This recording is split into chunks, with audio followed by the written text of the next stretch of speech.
Hello, नमस्कार and most welcome.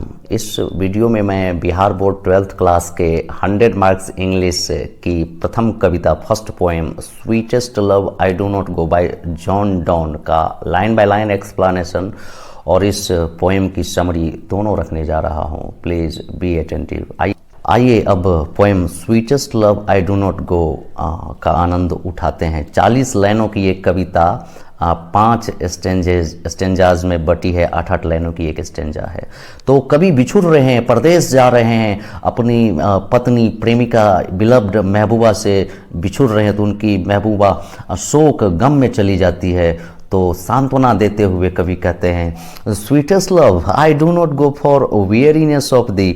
Sweetest love मतलब मेरी प्यारी महबूबा, मेरी प्रियतम, I do not go for weariness of दी।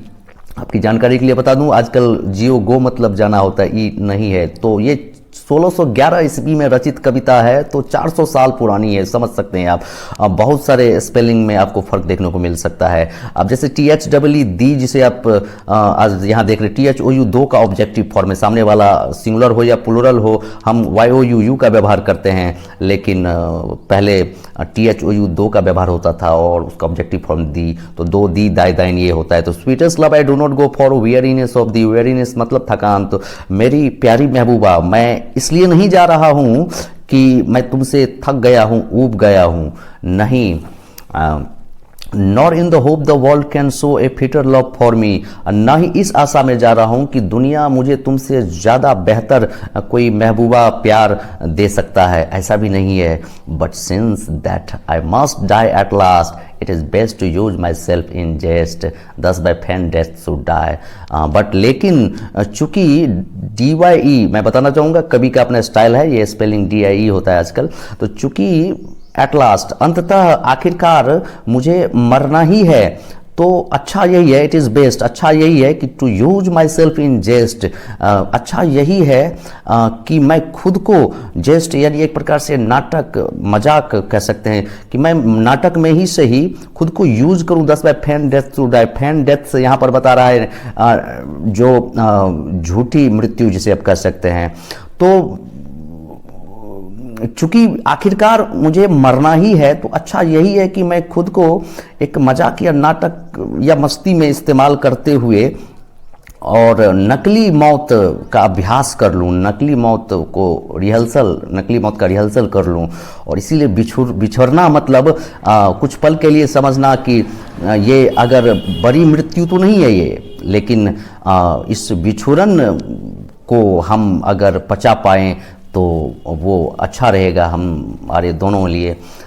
तो कुल मिलाकर पहला स्टेंजा में कहता है कभी sweetest love I do not go for weariness of thee, nor in the hope the world can show a fitter love for me, but since that I must die at last it is best to use myself in jest thus by fan death should die.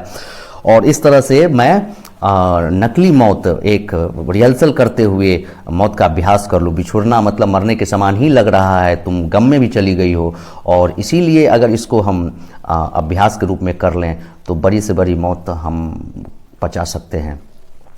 महबूबा को सांत्वना देते हुए कभी आगे कहते हैं yesternight the sun went hence and yet is here today.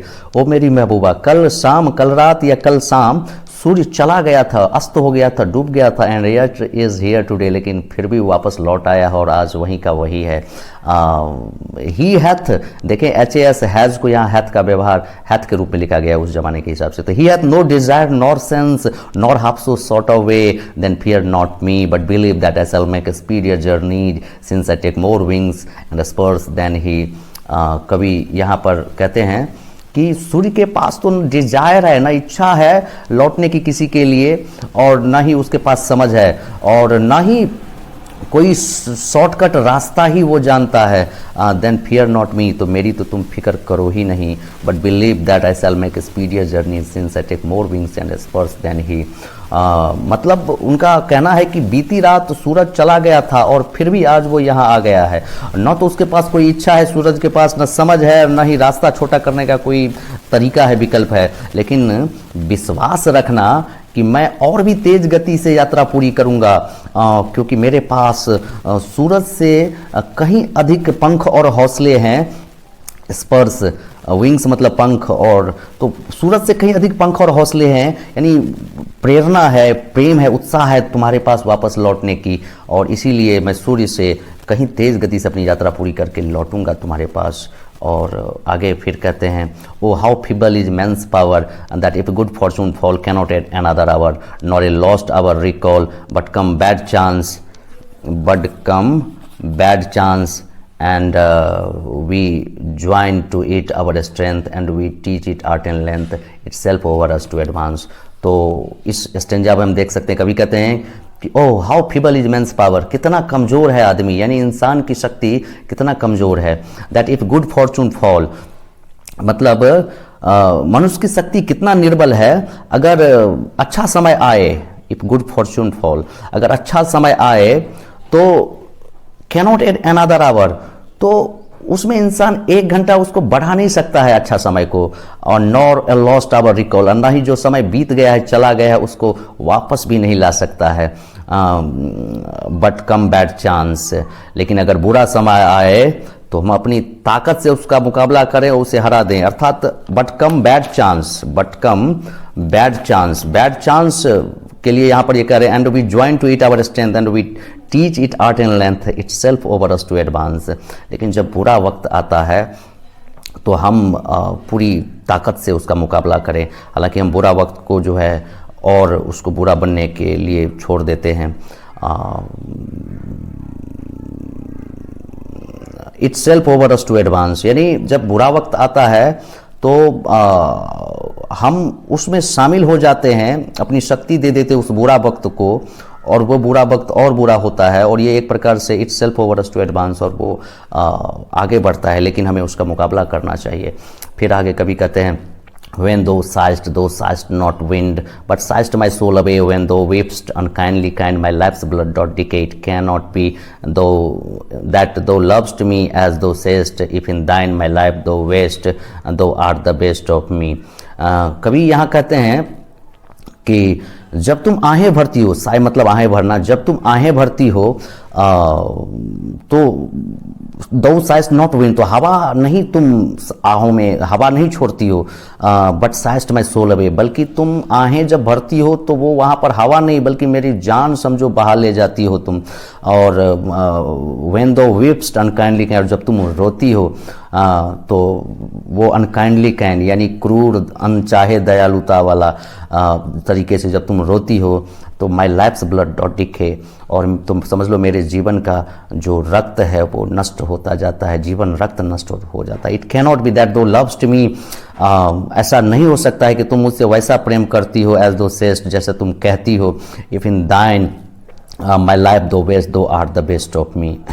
ऐसा नहीं हो सकता है कि तुम मुझसे वैसा प्रेम करती हो जैसा तुम कहती हो, तुम रोकर दुखी होकर मेरा जीवन बर्बाद ही करती हो, क्योंकि तुम thou are the best of me, तुम मेरी सबसे अच्छी हिस्सा हो, मेरा सबसे अच्छा अंग हो, मेरी सबसे इम्पोर्टेंट अंग हो, हिस्सा हो।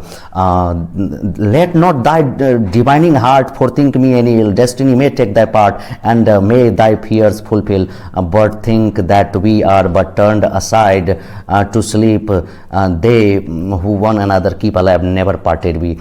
लास्ट स्टेंजा में कभी कहते let not thy divining heart forethink me any ill, forethink यानी पूर्वानुमान लेना, सोचना, तो अपने डिवाइनिंग हार्ट को, अपने ईश्वरीय इस दिल को ऐसा मत सोचने दो, कोई मतलब बुरा मत सोचने दो मेरे इस यात्रा के बारे में कि मैं लौटूंगा कि नहीं लौटूंगा। Destiny may take that part, अगर तुम बुरा, अगर तुम इस तरह से सोचती हो, नेगेटिव सोचती हो, खराब सोचती हो, बुरा सोचती हो कि लौटूंगा नहीं लौटूंगा, तो डेस्टिनी यानी किस्मत तुम्हारे उस डर को हकीकत में बदल सकता है कि क्योंकि कई बार क्या होता है कि जो तुम बहुत सोचते रहती हो तो उसी तरह से घटनाएं घटने लग जाती है, इसीलिए बुरा सोचो ही नहीं, and may thy fears fulfil, और तुम्हारे डर सही में बदल सकता है हकीकत में। But think that we are but turned aside to sleep, बस सोचो हम लोग साथी हैं, बस एक दूसरे तरफ मुड़ गए हैं, सो रहे हैं, एक साथ ही सो रहे हैं ऐसा मानो, और दूसरी तरफ मुड़ के सो रहे हैं, चेहरा आमने सामने भले ना हो। They who one another keep alive never parted be, और जो एक दूसरे को अपने दिल में, आत्मा में जिंदा रखते हैं ना,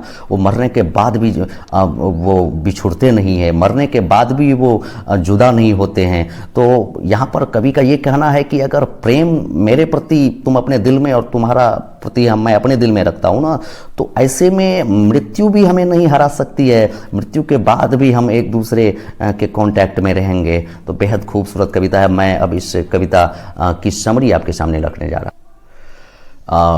बिहार बोर्ड में समरी पूछता है और इसीलिए मैंने सिंपल सरल शब्दों में इस समरी को आपके सामने रख रहा हूँ। Sweetest Love I Do Not Go is a metaphysical love poem composed by John Donne. In this love lyric, love poem, the poet consoles his wife, telling her that he is going away not because he is tired of her or wants a better woman, since he has to part with her one day, so he wants to rehearse to live separately for some time. He says the sun sets in the evening and rises again in the morning, but it has neither sense nor desire. He assures her that he will come sooner than the sun, as he has sense and desire to come back. He tells her not to be sad and not to forethink of any ill, otherwise destiny may fulfill it.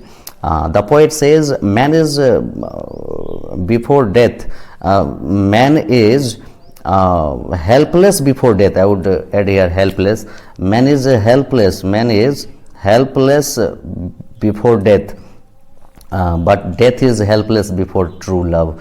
At last, he says, the people who are in each other's heart are never parted or are never separated. Hope you have got it.